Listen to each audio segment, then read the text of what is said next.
ay yung ano, yung audio quality niya. So yun, tinest natin siya as action cam.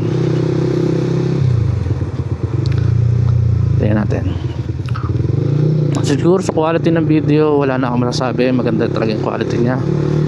So ang check natin yan yung ano, yung mic is maganda, yung sound quality niya.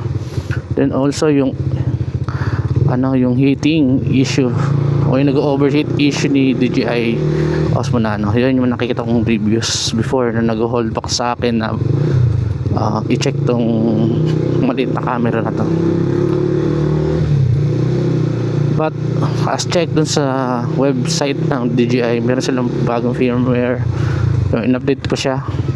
Ang sabi malilesen daw yung overheating issue. So try natin kung totoo sinasabi or kung totoo talaga yung situation ng ano, ng ganitong camera. Although kasi na-review ko naman talaga kapag ka gantong maliit na device taas mataas yung quality na nire-record niya, so may chance talaga mag-overheat. It's common issue sa mga electronics natin, lalo na sa gantong kaliit na device.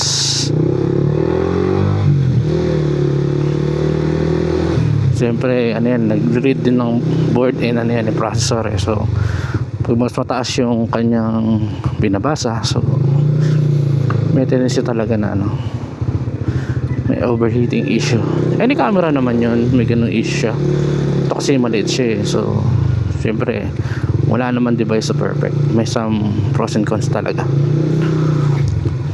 So kaya ako rin nireview ko kung okay talaga tong DJI Osmo camera na to, kasi ang cute niya eh. Magagamit sa mga ano, pang araw-araw or adventure mo outside, gamit talaga siya. Ito yung mga gusto kong camera eh, ano, versatile, marami siyang ano pwedeng gawin. So yun, time check natin is 7:47. Okay, later on record natin ulit.